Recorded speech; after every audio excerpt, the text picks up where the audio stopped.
And President of the Jamaica Olympic Ice Hockey Federation, Don Anderson, says the team is ready to go as they finalize preparation for the upcoming match opening match in their Challenger Series against their defending champions Greece set tonight.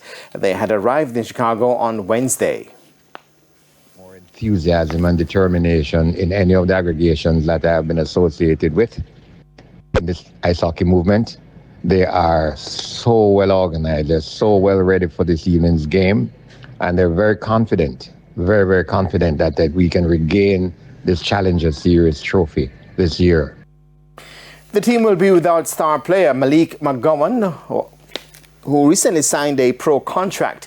The game against Greece skates off at 8:20 this evening Jamaica time. They'll then clash with Puerto Rico on Friday at 8 p.m. Jamaica time.